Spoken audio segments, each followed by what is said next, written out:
right? It's just like, whoop! Oh, sorry, I've just punched Michelle in the face. Are you okay? Eavesdroppin.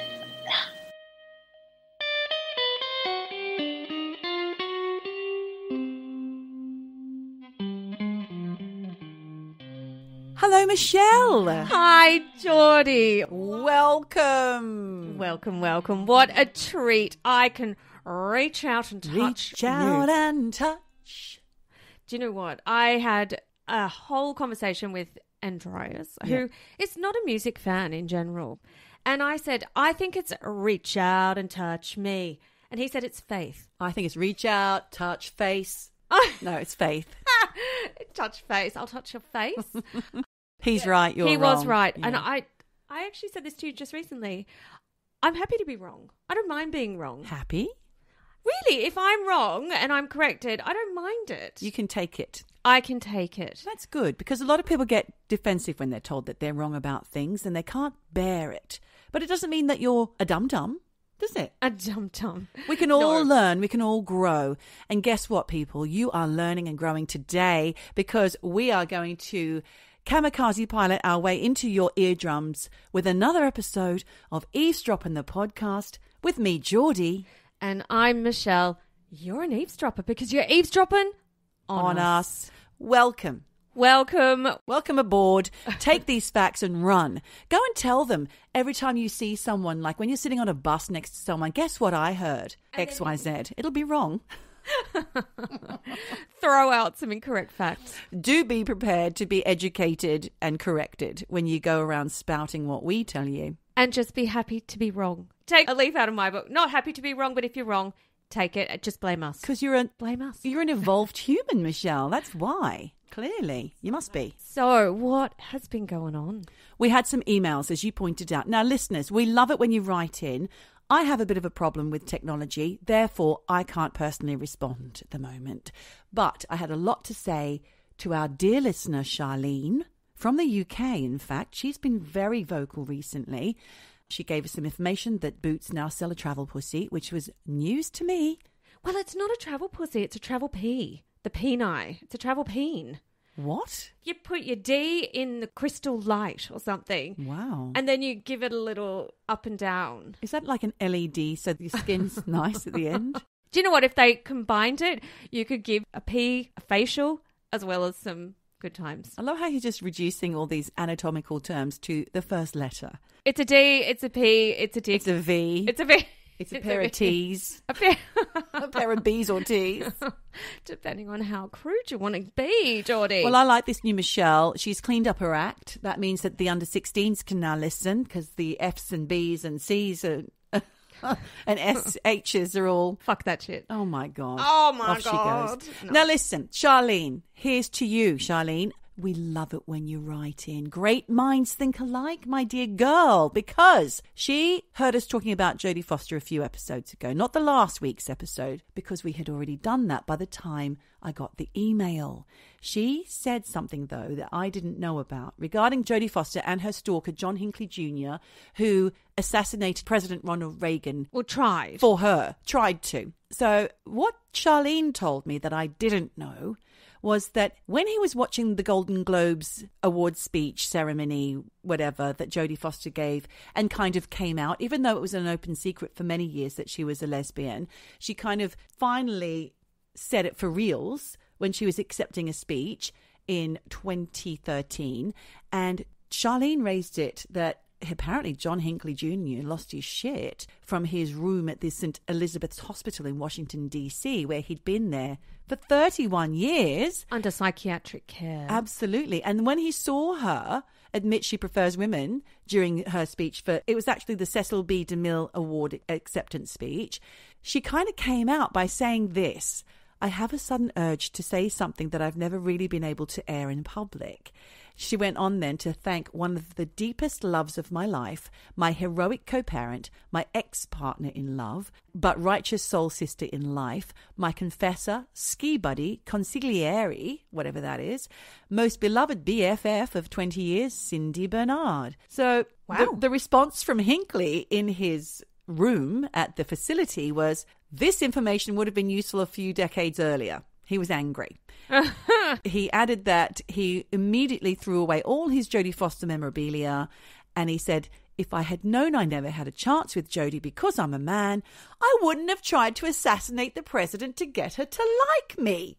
I mean, that's twisted thinking. 31 years in, he still hasn't shown that he's been rehabilitated. I mean, God, don't say that out loud, John. And also, too, mate, I'm just putting it out there. You never had a chance. You never had Not a even chance. if she liked men. Exactly. You never had a chance. So, as Charlene said in her email to us, hospital staff was forced to sedate Hinckley Oh my God. Jr. after he became furious during the speech, not only because of the facts that came out that she was a lesbian, but also because the speech went on too long and it held up the rest of the show.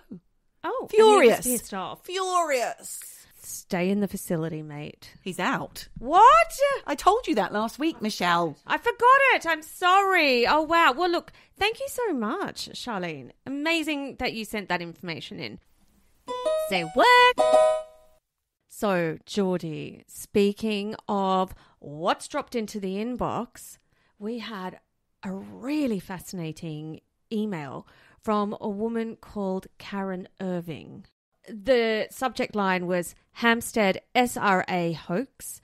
And for anyone who's been an eavesdropper for a while, you covered the story of the Hampstead hoax. Maybe do a little recap.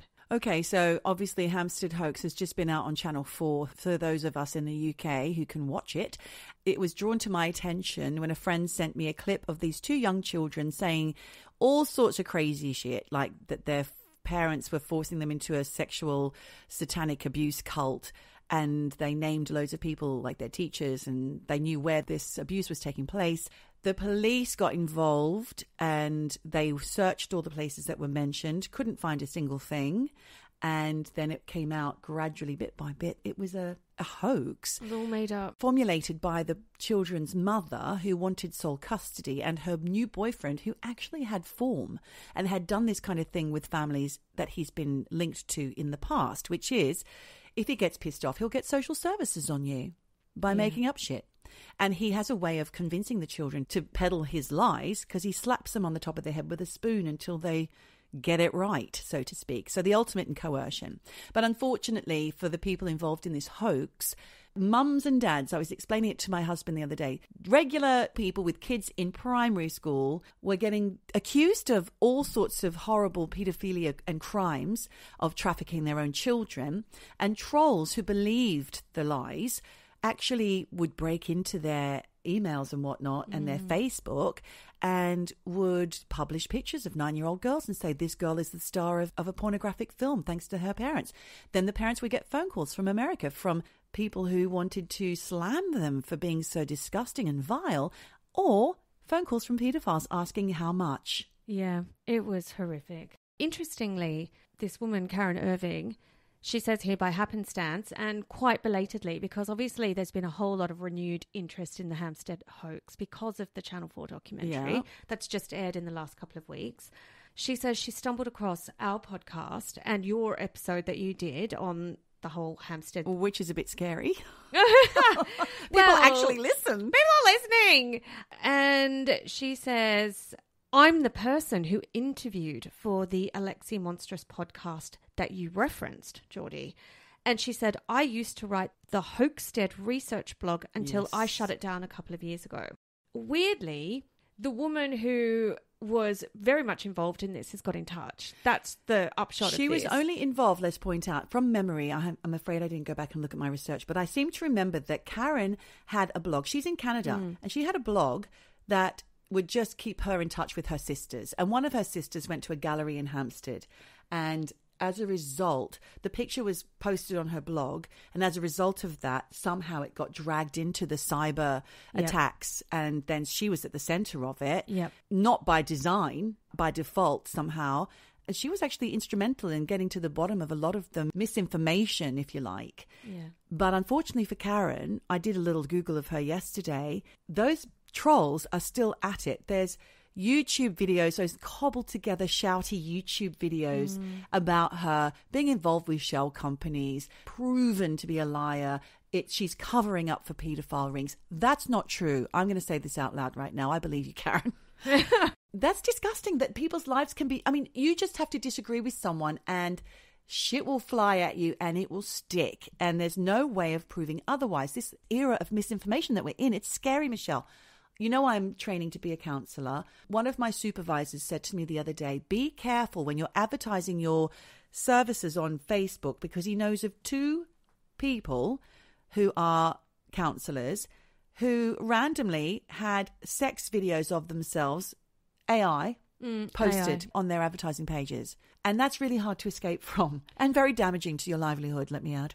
But also, at least everybody knows now that there is really intense AI that can create your face on a nude body and have it look really realistic. So I think, you know, people are being more educated about it. It's really awful. What it seems to do, though, now you hear this from us, and we're not the first to say this, but other people are saying it too. Oh, you know, look out, because it might look like Obama's dancing on a rooftop, but he never did. You know, this is the dangers of AI, whatever, and misinformation. Don't believe everything you're told. So what the fuck do we believe? This era of misinformation is leading to an era of mistrust. When we can't trust anyone, where does that leave us with our mental health and in our psyches? I think it's dangerous. I hope it means that people will be more and more engaged in real life, things that you can touch, people in front of you. But even still, this is the Wild West of AI, of social media, the whole lot. But going back to Karen, she says in her email, this really is one of those stories that won't die. And for good reason, as I think it tells us a lot about how the internet affects people's critical thinking abilities. That's what I said, Karen. Exactly. And how easy it is to lose one's moral compass in the face of seemingly, inverted commas, truthful videos. That is what I said, Karen. See, she's on the same page. She's on the same page. Like those Hampstead children were forced to make. And she says, as well, I think the Hampstead hoax was one of the foundational elements of the American Pizzagate conspiracy theory. Totally. And ultimately of QAnon. Yep, it's the granddaddy of QAnon. And we made all these connections at the time in your summing up of we this. did, but that was thanks to Alexi Mostros's podcast, which is, I can't remember what it was called now. Yes, I don't remember either. We should have done that research. Tortoise Media. Yes. Do the research yourself. As they say in QAnon, do the research. But she also says more recently, Wilfred Wong, a religious fanatic. Now, he was in the story that I did. Who promoted the Hampstead case, is now in prison. Yeah, because he tried to abduct a child that had been removed from his foster family. Yes, exactly. Sorry, from his real family and fostered. Well, she says here they were convinced the boy's father was a Satanist and they were trying to smuggle the child abroad to reunite him with his batshit insane, her words, mother. Right. Wong and his co-conspirators received a total of 64 years in prison. And then there's Britain's worst troll, who is, I think her name's Sabine. I can't remember her last name. She was a CERN scientist. She got so wrapped up in this that she was the one that was actually infiltrating people's emails and social media accounts and going on all the podcasts, which are far right, let's face it, conspiracy theory kind of peddling. She actually harassed all these families so much that it ruined lives, you know? And kind of ruined her life too. Yeah, it did.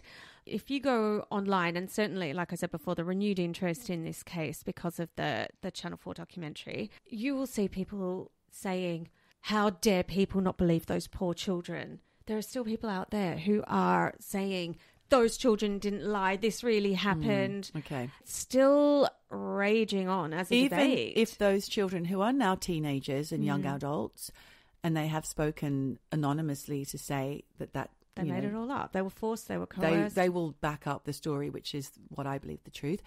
Even if they came out and told people, it still wouldn't fly. They want to believe what they want to believe. Yes. And it is because of the breakdown of trust. Yeah, it is. And also people just cannot distinguish between reality and AI. I mean, even on an interiors Instagram account that I follow, so many AI pictures that you don't know what's a real interior. And that's just an interior, an innocuous interior. People going, why are you posting this? This is bullshit AI. That doesn't affect anyone's life, really. And then you take it from something as low grade as an interiors photo and take it all the way to the top to the president Satanist dancing on a roof. Yeah, well, yes, all that kind of stuff. But I will wrap this up just by saying Karen does end her email by saying, in any case, Thanks for discussing the case so well. Much Thanks, appreciated. Karen. Pat on the back to you, Geordie. Thank you, Karen. I hope you're still listening, but I doubt it. She could be an eavesdropper. She could be an eavesdropper, in which case that you can prepare yourself, Karen. Buckle in. And I will also say well done to you on a little story you talked about a couple of weeks ago of those men freezing in the backyard. Oh, yeah. So I just want to say something that touched me very deeply and it's really disturbed me. It happened a couple of weeks ago. Andreas and I were asleep. We got woken up. Helicopters flying over the town. And we thought, oh, that's never a good sign. No. The next day, it came to light that there was a family of 5.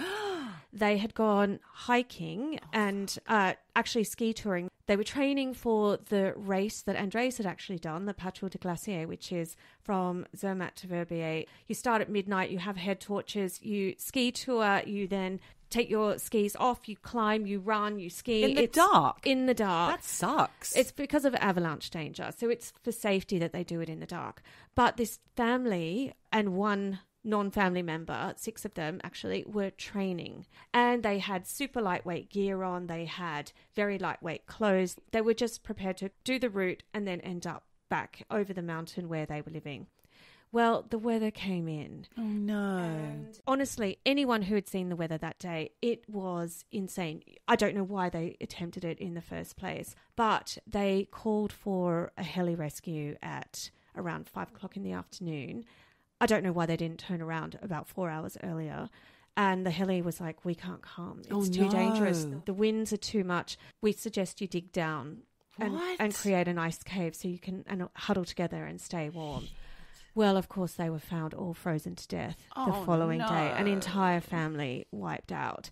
It really stayed with me because it's literally so close to home, but also it just shows how powerful nature is, and you can't fuck around with it. You can't go out when your YouTuber fucking boyfriend says go outside in a little tank top and it's minus 30. Don't do it. It's awful. Really, really heartbreaking. It was just a weird, timely thing, and RIP to that poor family who died on the mountain. But I'm not going to talk about more things like that today because How are you going to turn this around, Michelle? I'm depressed. I know, it's very sad. I'm going to talk instead about near-death experiences.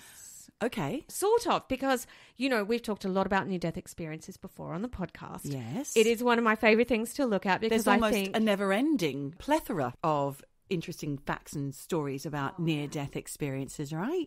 Yeah, because there are so many question marks around what people experience, when they experience it, why, and what causes it. And to me, obviously, that's endlessly fascinating. But essentially, with near-death experiences, there is an element of people looking down at their bodies from above before they are then kind of seemingly pulled back into themselves. We've all heard that. Yep. Or they see some kind of light, or they're guided towards a tunnel, a hand, a loved one beckoning them. Exactly. Yeah. There are all the common experiences that people seem to have when they're not dead, but not alive. The twilight. They are in the twilight zone.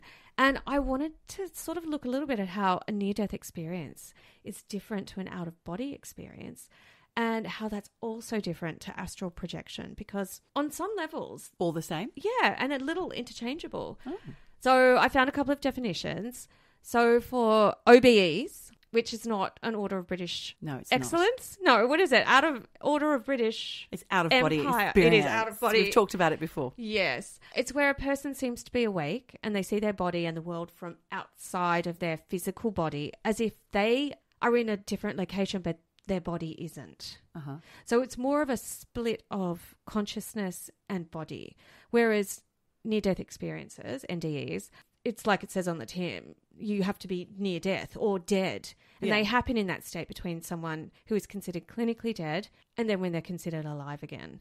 And people who literally come back from the dead often talk about those things, you know, life flashes before their eyes, you know, glowing white light, all that kind of thing. And in many cases, no matter which experience happens to them, they also experience these intense feelings of serenity and joy and peace, and they want to go towards that light. And they might also feel detached from their body as if they're levitating. But the thing is, with an out-of-body experience, you don't have to be clinically dead to have that experience. No, you can be meditating, can't you? Exactly. Or just a child. Yes. Children tend to do it. Yeah. obviously alongside those two is astral projection, where you deliberately put yourself into a state of meditation. Transcendental. Or trance. Yeah.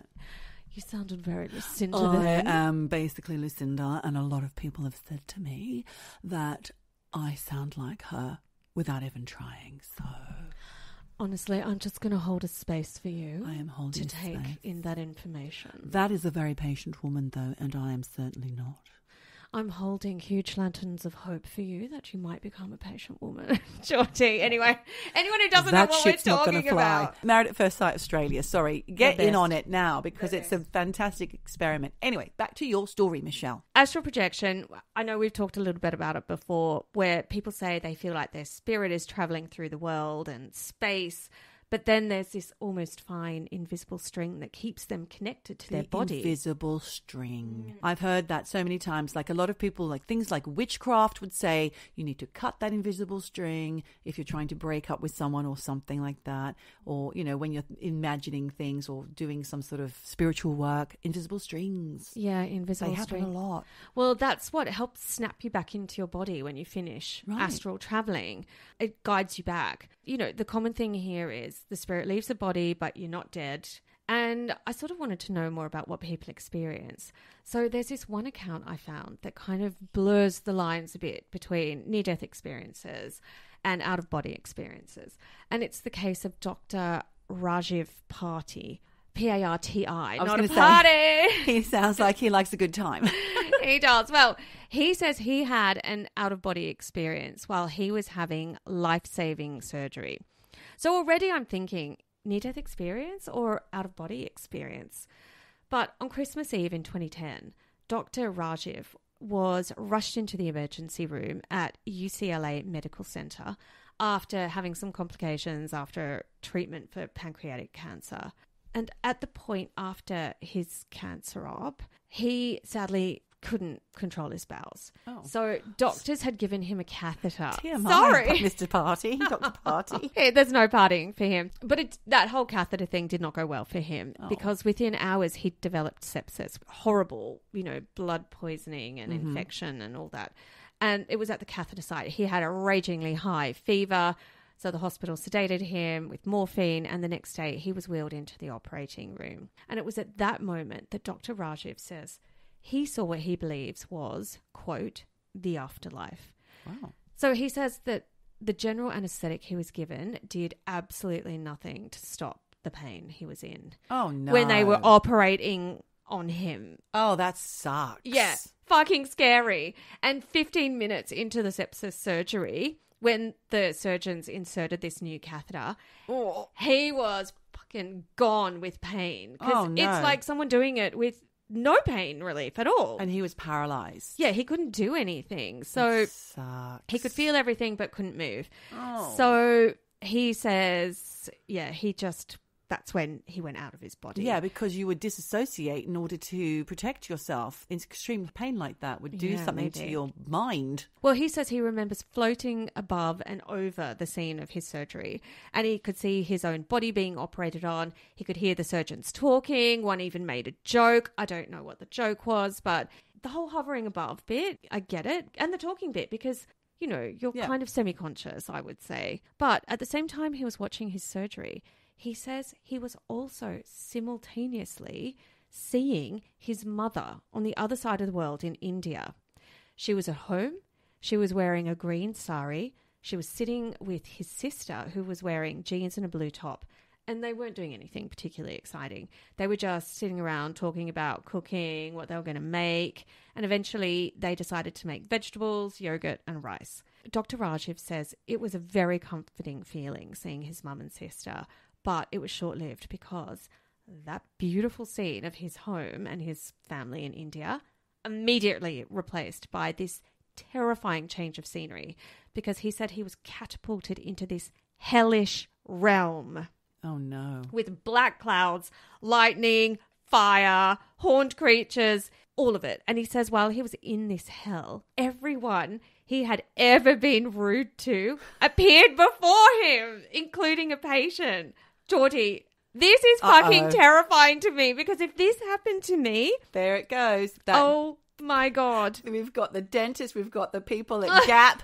We've got those people at the Japanese restaurant in Brixton. They're all coming back. The Japanese restaurant in Brixton? Which one? Oh, my God. So many people. TK Maxx, look out. Oh All the staff of TK Maxx are coming for you, Michelle. Oh, my God. Do you know what? Amazon, the lady on Amazon. Oh, Jesus. The food delivery guy. Yes. Oh, they're all lining up. The Indian restaurant. They're all lining up. H&M when I had to return that skirt. Yeah, oops. Oh, man. Honestly, it would take an eternity. And that's your afterlife. That's my afterlife. What happened to Dr. Party then? Well, then somehow he was out of the depths of hell and his father appeared like a kind of spirit guide and walked him into a tunnel, which opened to, and these are his words, the light of 1,000 suns that did not hurt the eyes. Ooh. And at this point, Dr. Rajiv woke up. So at no point was he clinically dead. Wow. He wasn't heart stopped. Could they not see his blood pressure going up and down, though? They would have been monitoring all that. Well, I don't know. Especially if he was in pain. That would shoot your heart rate up. Your blood pressure would go sky high. I mean, technically, this is not a near-death experience because he wasn't dead. No. He was just under a general. But he was over his body. Like he astral traveled to India and had a loved one, try to take him towards the light. Wow. So it kind of ticks all the boxes. And what an later, experience. He spoke to the surgeons and he asked them about that joke. And they were like, yeah, we cracked a joke. And he said, was it this joke? And I wish I knew what it was. And they were like, yeah, that's the joke. God.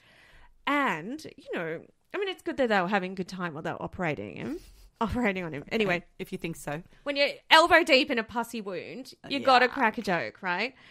But what I found really interesting is that he spoke to his mum in India who said everything he described. They had the same dinner. They were wearing the same outfit. Everything. Wow. They were at home.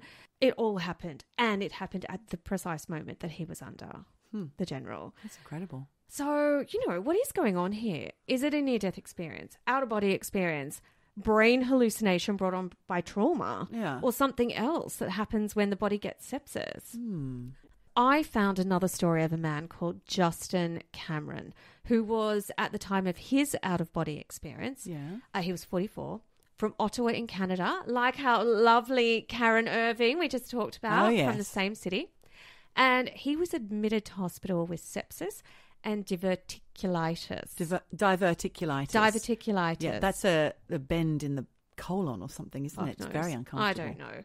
Well, apparently there are small bulges in the lining of the intestines, which sounds awful. And somehow this turned into peritonitis, which is an infection of the inner lining of the tummy. And he needed emergency surgery to remove part of his intestine. But while he was waiting for the operation, not during it, waiting to go in, he says he had what he thinks was a near-death experience because he remembers waiting for the surgery and feeling no pain. Instead, he had this really intense sense of regret alongside a feeling that somehow he was slipping away. Oh, God. And this is a quote from Justin. He says, all the cliches about life flashing before you are somewhat accurate. Oh, no. I saw a supercut reel of my life in an instant, and I learned that death is painless. The sepsis was excruciating, but death was painless. The best way I could describe it is it was like the driver, i.e. me, was leaving the vehicle, the body. I've heard that before. At the side of the road because it no longer worked. The driver's leaving the cab by the side of the road because the cab's fucked. Huh. He said, I felt joy and love, while at the same time a sense of regret for not having taken better care of my vehicle. Okay, well, there's a little life lesson to life everybody. Lesson. You see, you get it all on Eavesdroppin. You get the life lesson. Cut back on the sugar, guys. Go work out. Justin also says at that point in his life, he had become quite jaded and cynical, underwhelmed by the world and life. But after his near-death experience, he felt as though he had been given a new set of eyes and ears to hear and see the magic of the world, which there's so much here to unpack. Death is painless. Amazing. That is just so comforting, I think. The driver is leaving the car.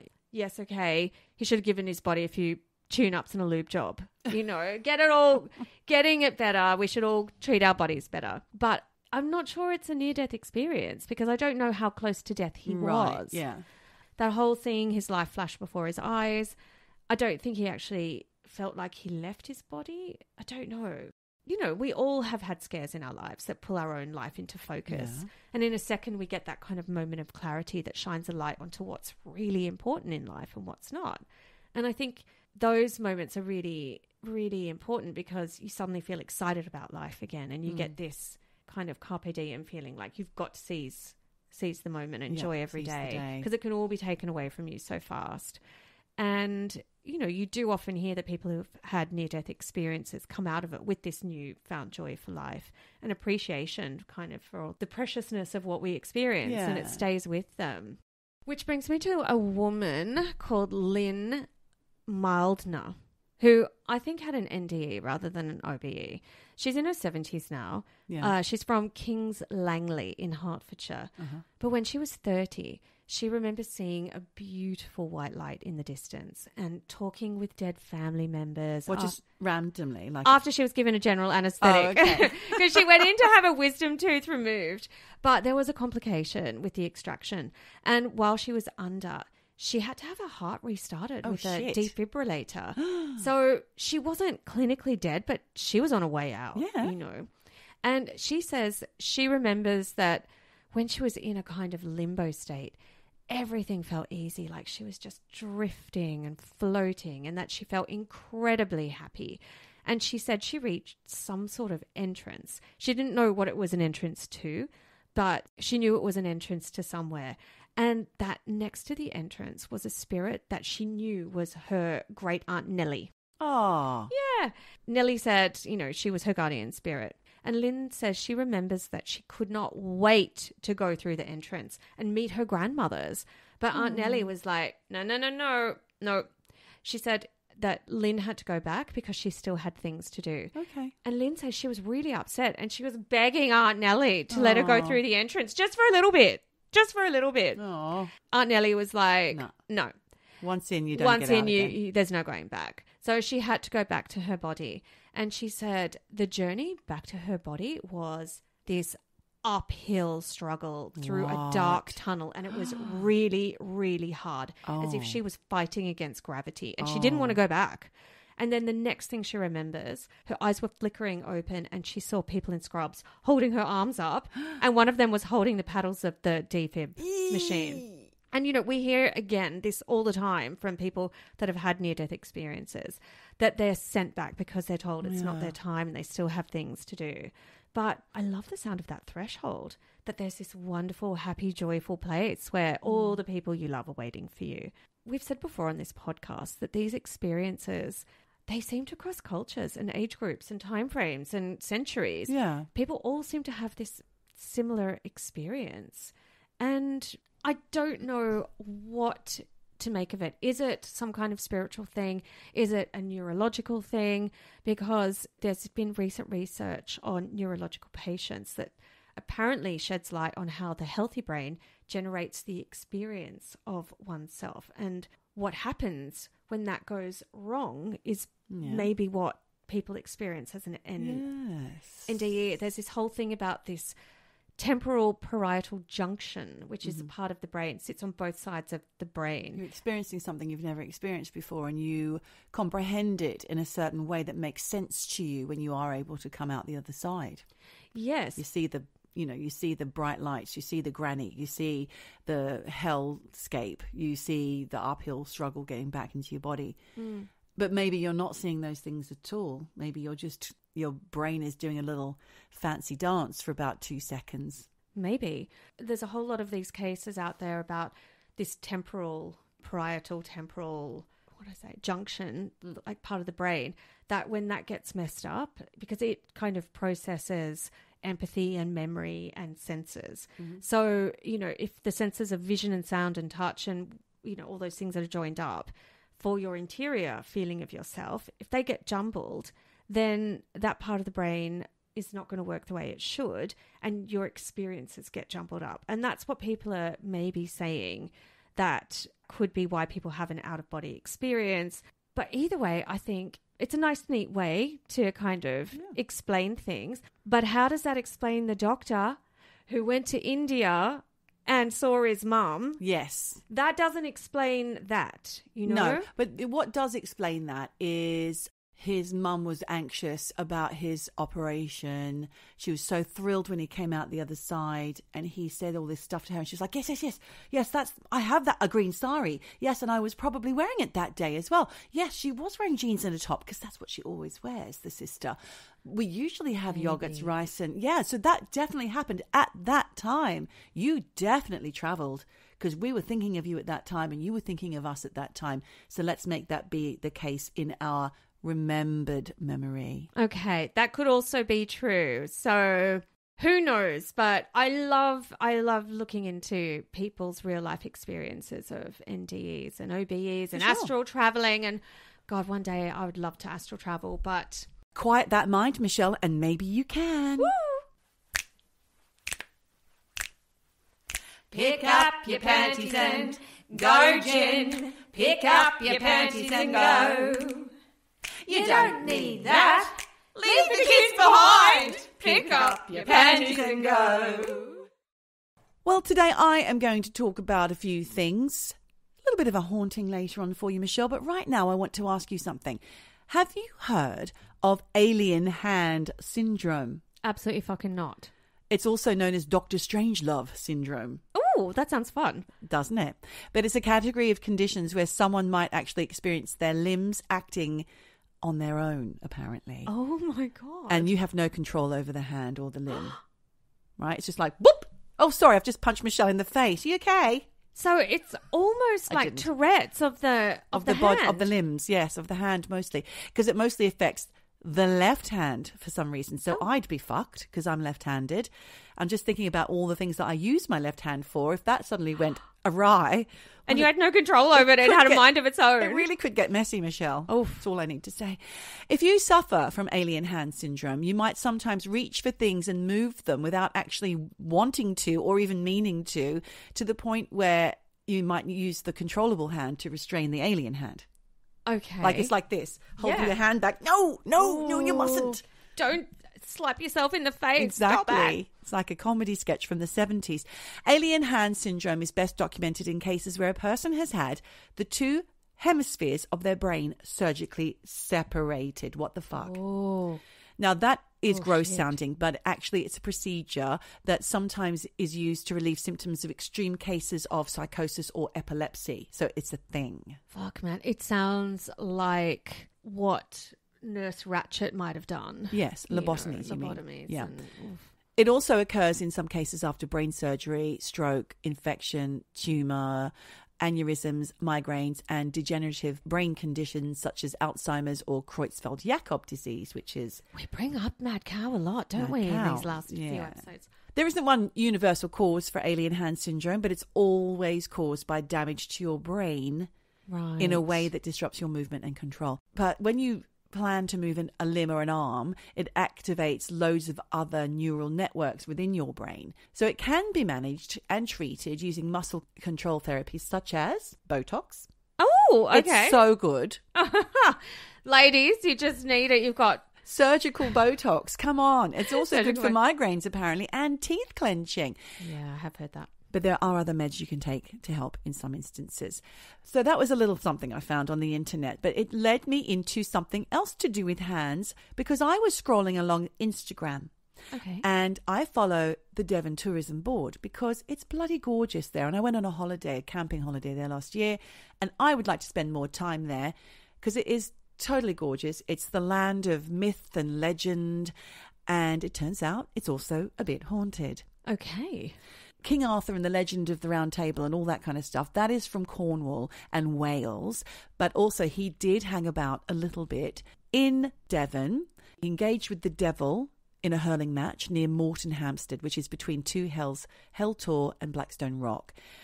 And there's a stretch of road around a remote area of Dartmoor in Devon that also saw an unusually high number of car and motorbike accidents in the early 20th century. Okay. So nothing to do with King Arthur. I know I misled you a little bit there. You're looking confused, and so you should.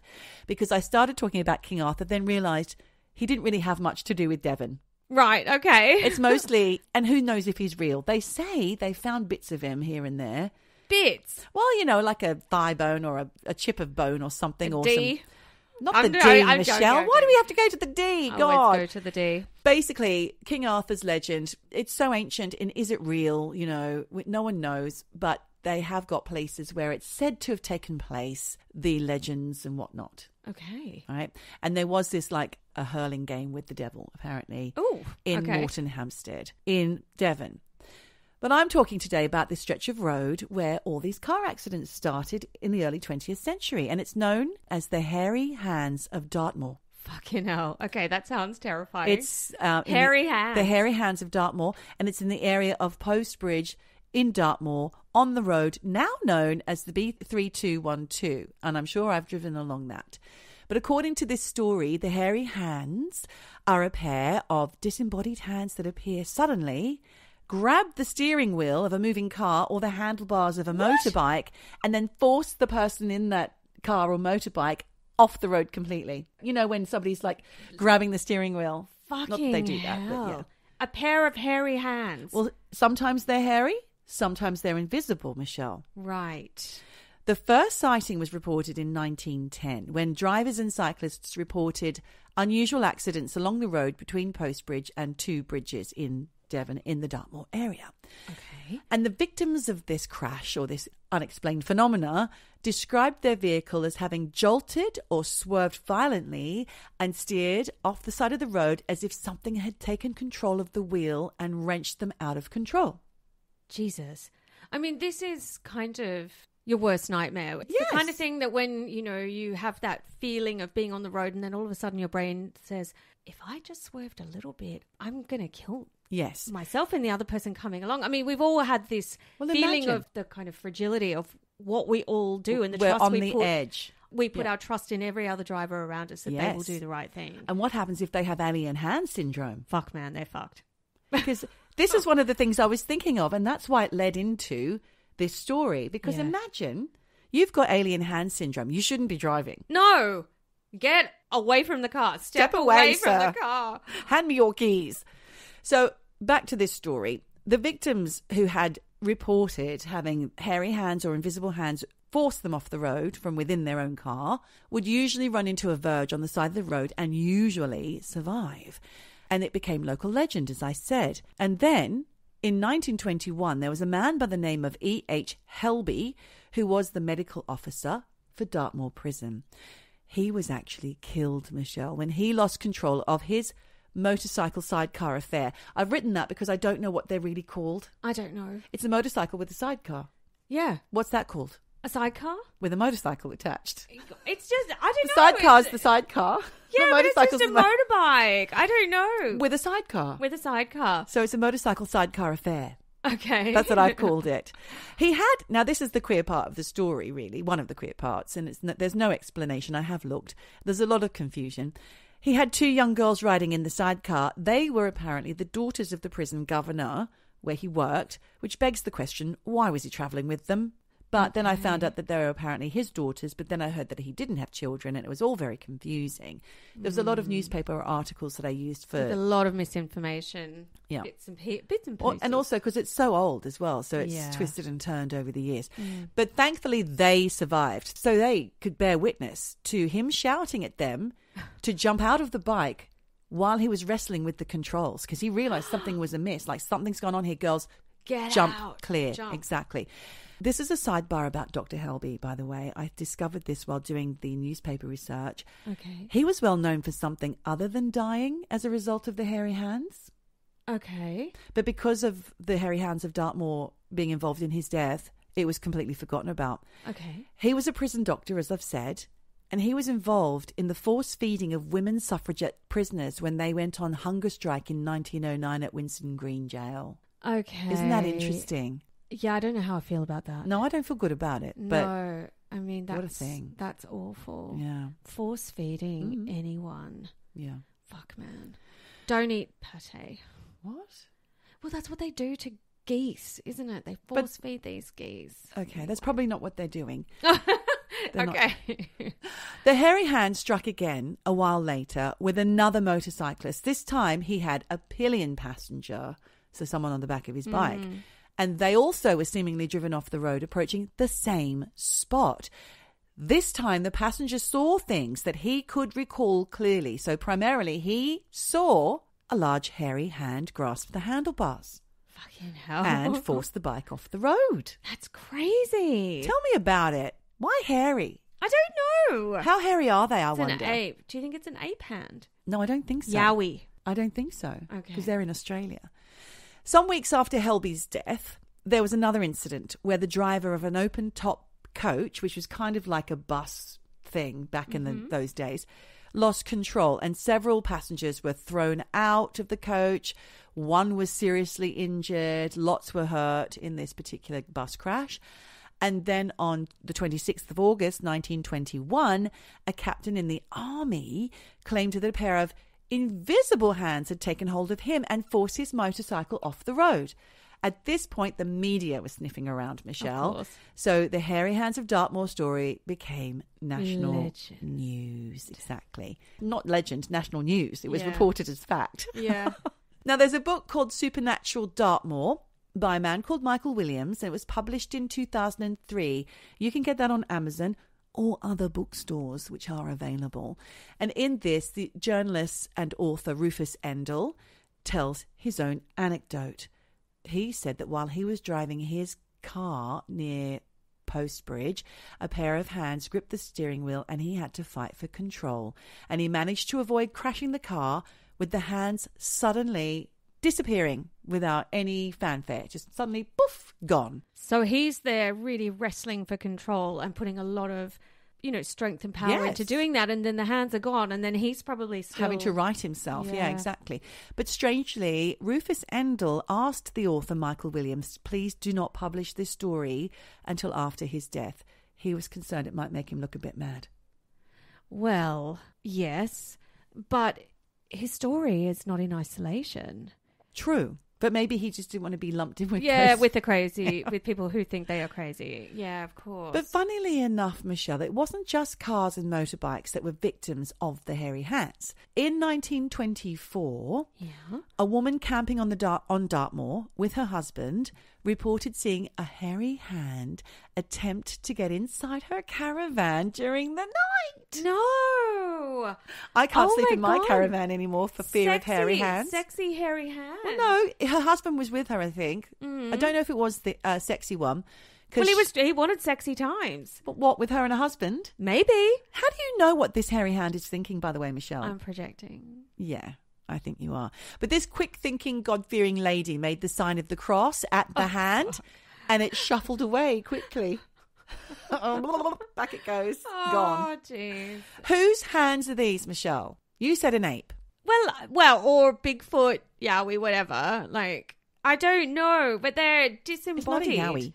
They are disembodied. You can only see the hands. So locals to the area have their own thoughts on the matter, and they attribute the hands to an unnamed man who died in a road accident on that particular stretch of road. But skeptics think that most of these accidents were just the result of people driving too fast down narrow country lanes, and they had the high walled sides. It would be even more treacherous because they were driving down from London, hooray Henrys, going all a bit nuts, like woo, around the corners. They don't know the lay of the land, and they're fucking up. So you think booze? No hands, just booze. And then they're projecting this story onto... Not booze. I didn't say booze. I'm saying booze, but You're saying a lot of booze and sex here. Hooray Henrys are just la-di-da. Yes, come on, let's go. We're flying down from London to Dartmoor and zip around for a jolly weekend. On October 14, 1921, readers of the Daily Mail read of these encounters in an article entitled The Unseen Hands. Okay. The writing was too small for me to be able to read, but I have given you a link to it. After the story appeared in the papers, several road-based investigations were carried out, and it was eventually determined that the accidents were most likely due to the road's camber surface. Do you know what camber is? No. Camber is the way that the road slopes down towards the outside edge. That aids drainage and rainfall, so you don't get flooded roads and whatnot. All right. And this one had dodgy edges, so they fixed it and the accident stopped. Okay. You dickheads. Okay. But I have some Hairy Hands trivia. Lay it on me. If you want to hear more. There's a short play called The Hairy Hand of Dartmoor by Michael McStay. That was broadcast on Radio 4 nice. on the 8th of February 1999. So you could probably find that in the archives of BBC Radio 4. Then there's the comedian Josh Widdicombe. Do you know who that is? He's quite big here in the UK. I'm not sure if he's available in other countries. I don't know if he translates. I'm trying to... He's short, ginger hair. Yeah. Yes. Reddy ginger hair. He mentioned the Hairy Hands on an episode of the panel's show QI. Then he told the story again in Series 2, Episode 2 of the comedy panel show Hypothetical, which he hosted with someone else, I think James Acaster. Then on the 19th of April 2019, he was on an episode of Have I Got a Bit More News for You? And he mentioned it again. And then he dragged out the fucking story once more on the 28th of February 2020 in an episode of The Last Leg, where he was the token able-bodied comedian on that particular game show. Right. Or talk show, sorry. God, he loves rehashing He this. loves the Hairy Hands. It probably won't be the last time Josh Widdicombe rolls out this old fave of his. He's really milking it. Yeah. But it's probably because he grew up in Hayter Vale, near a place called Widdicombe or Widecombe. I'm not sure. It's funny that his last name is almost the same. In the moor on Dartmoor in Devon. So lots of local lore. So he probably... lore. Hearing about it all his life. Granddad trots out the story of the Hairy Hands. Now, Dartmoor is an expansive area of natural beauty, and it does have that supernatural element to it. It's the setting for Sir Arthur Conan Doyle's The Hound of the Baskervilles. Ooh. Don't forget, Conan Doyle was heavily involved in the occult in the 1920s. We need to do a story. We have mentioned him We've before. mentioned him. We haven't done a solo deep dive. He believed in fairies. He did seances, all of that. It's also been the location of many a big cat sighting over the years. Ooh. And like I said earlier, there were many supernatural legends when I dipped into my almost false story about King Arthur and his gang. But there's a few more. If you Google Dartmoor and legend, all of these ones pop up. They're not terribly interesting. Like there's this one, The Legend of the Bed of Tulips. There's an old lady on Dartmoor who had a lovely tulip garden, and she saw one day pixies dancing among them every night. And inside the tulips, there was little baby pixies and all sorts. And she loved this, so she made sure that they had a lovely stocked garden every summer to dance about in. But then she died, and someone moved in and dug up the flower garden. What? They replaced it with a fenced vegetable crop. And this made the pixies very angry, Michelle. Oh dear, what did they do? Well, they made it so the garden would never grow vegetable crops or anything ever again. But on the old lady's grave, they didn't forget her. There was always a mass of beautiful flowers that bloomed every year. Now, I wanted more info on the Hairy Hands. That wasn't enough for me. So I had a little shufty around in my favourite corner of the internet, Quora. We love that. And this is what I found when I typed in The Legend of the Hairy Hands. How did the myth that masturbation causes hairy palms start? Of course, we've all heard this one. That's what came up. Yep. And there was a post from Eugene Mormon. Not sure if this is his real name.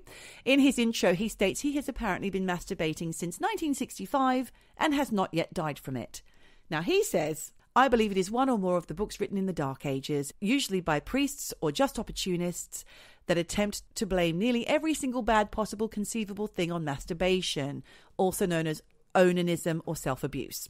Along with this moronic propaganda they made up, they also invented various useless potions and lotions and 6 sadistic devices and contraptions. Ooh. They'd lash down children to prevent it. They'd tie them up, put little cages round their genitals with metal spikes pointing inwards, chastity belts and garments and more. They made quite a living from this insane horseshit they made up.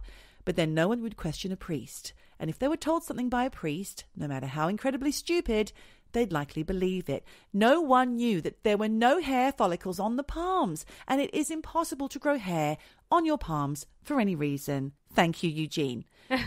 So I refined my search, and this came up. Have you ever held hands with a ghost? How? How did that come up with hairy hands? I was really looking. I was really reaching. Uncle Ozzy responded to this one. Oh, thanks, Ozzy. He says, oftentimes when dealing with earthbound spirits, the best way to interact with them is just like a normal human being, getting to know them and the like. And a ghost Cup of tea. with a strong enough energy can actually interact with the living. So this might explain the Hairy Hands of Dartmoor. Also, ghosts tied to a certain place can sometimes only escape that place if a living person gives them enough energy. So in answer to your question, yes, I have probably looked damn silly doing it. The question being, have you ever held hands with a ghost? Yes. In case you'd forgotten. But in a case with the soul of a certain young person, I did in fact hold their hand to guide them from where they had died to where their family had been laid to rest so they could move on in peace. Oh. So with regards to the Hairy Hands of Dartmoor, Michelle, if it was still a problem, which it's not because they changed the camber and it's all fine, the best way to deal with it, if in case you do come across something like this again, is to be kind to the ghost and help to steer gently to the place where he's taking you or they're taking you, and then guide them to the spot where they may possibly have died and assist them on their way. Oh. Or you can laugh it off as a desperate attempt at a tourist attraction, which I think it probably is. Maybe. You know, I was thinking a little bit like the masturbation. It's all for a little bit of extra dollar. Exactly. Why Create else would you some go product. to Postbridge? Well, exactly. Tourism, products. It's commerce, isn't it? Probably. Obviously, People died. Josh Widdicombe enjoyed reeling out the story again and again and again, so it's got value for him. It does. Obviously, people did die. So they're just joining the dots and creating some folklore. But I love it. One person died. Only one. I think it was only one. Lots of accidents. Oh, no, two, because if you count the first person who apparently was the Hairy Hands. Right. I wonder if they actually had hairy hands in real life. How hairy are those hands? Yeah, I know.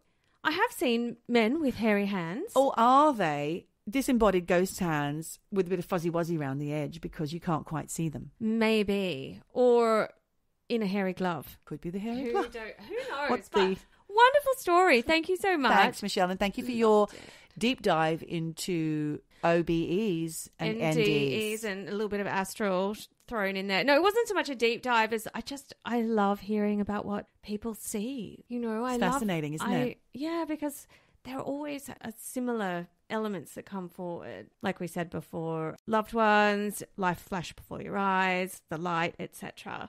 But maybe a hairy hand can guide you, guide you along. Mm-hmm.